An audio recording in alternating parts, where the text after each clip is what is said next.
Hey, this is Ben with Studio on the Lake. So, this is probably my favorite wand to date. It's an eagle that's wet right now. It has a second coat of shellac on it.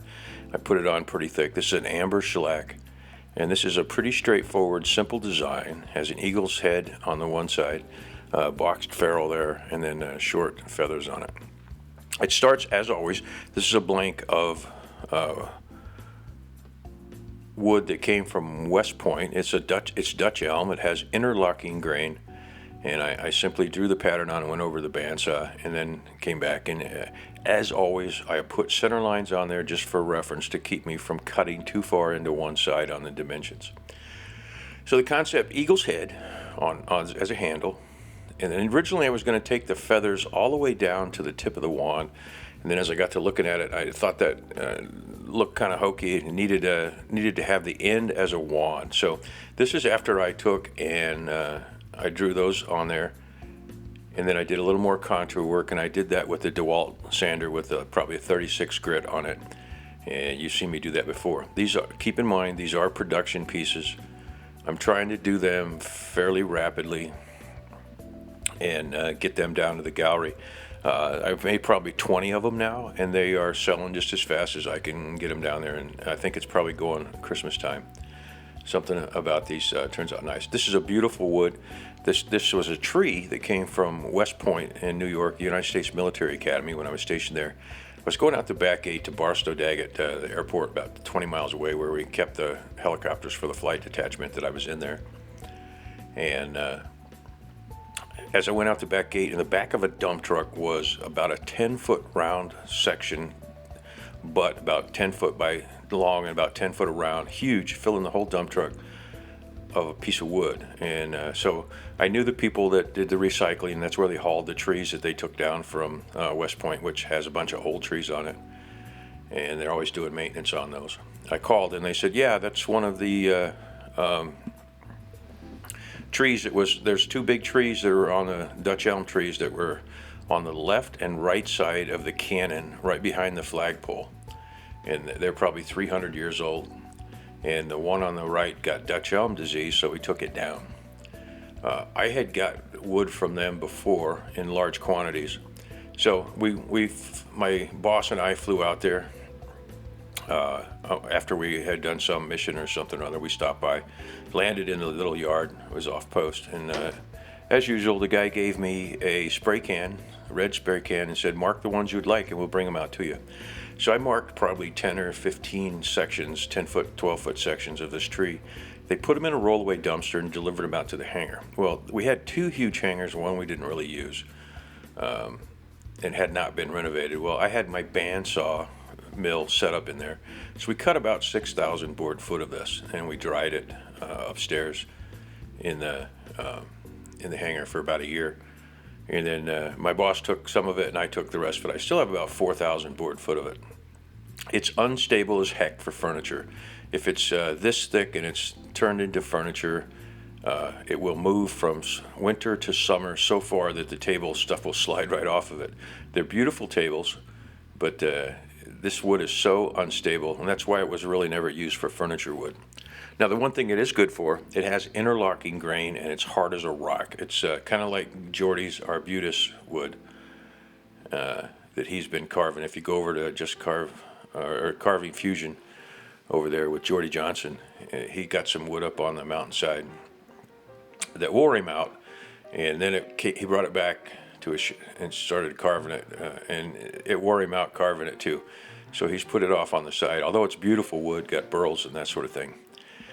This is the same way. This is a gorgeous wood. It's kind of like black walnut to some degree, but it is interlinked and you can't break it. So the kids won't be able to, like a piece of basswood, they would be able to break it, and you have to stain the basswood or paint it, because basswood's kind of got a bland block color.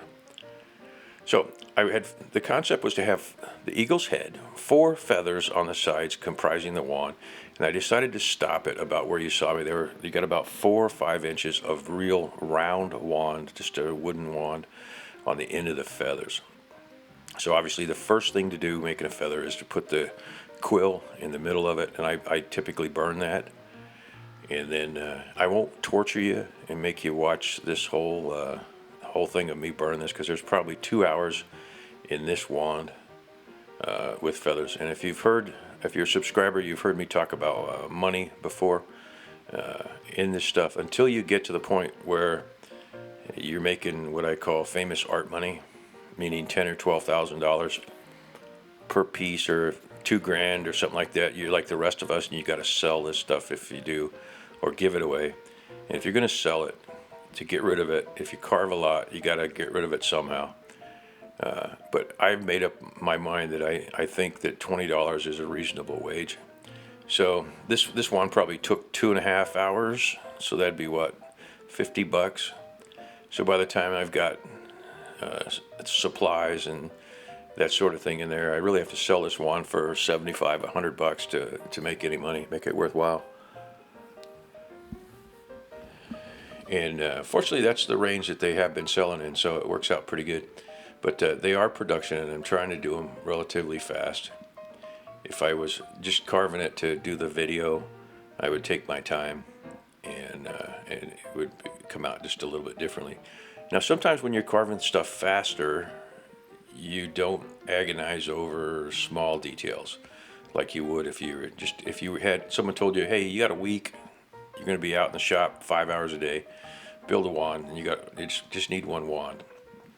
You would think a little bit harder on each step. So I came back over it with a diamond burr. You've seen me do feathers if you subscribe. If not, by all means, click subscribe. Also, the rest of you guys, leave a comment, click like. Like helps the channel metrics. It gets it out there to other folks. And I'm going to start leaving, if I remember, I probably won't. I'm going to leave my Studio on the Lake email address, because several of you have been trying to get a hold of me with various different things. And the comments, although I do read them and I try to answer most of those, if you really want to get in touch with me and talk to me offline, I'm going to leave that email address in there, and it's just for the Studio on the Lake. And that's where I receive when I communicate with folks, like if I'm doing a commission, and there's a big commission coming up here shortly in the next doing about 3 months, and it's a completely different style of architectural carving, and we're in the design phase of that now, and I'll share more with you on that. I don't know how much I can share because it is a higher dollar, meaning in the thousands, project, and it's fairly involved, but it is for a client. And I always ask the client if they have a problem with me filming it, and then we agree upon some ground rules on how much information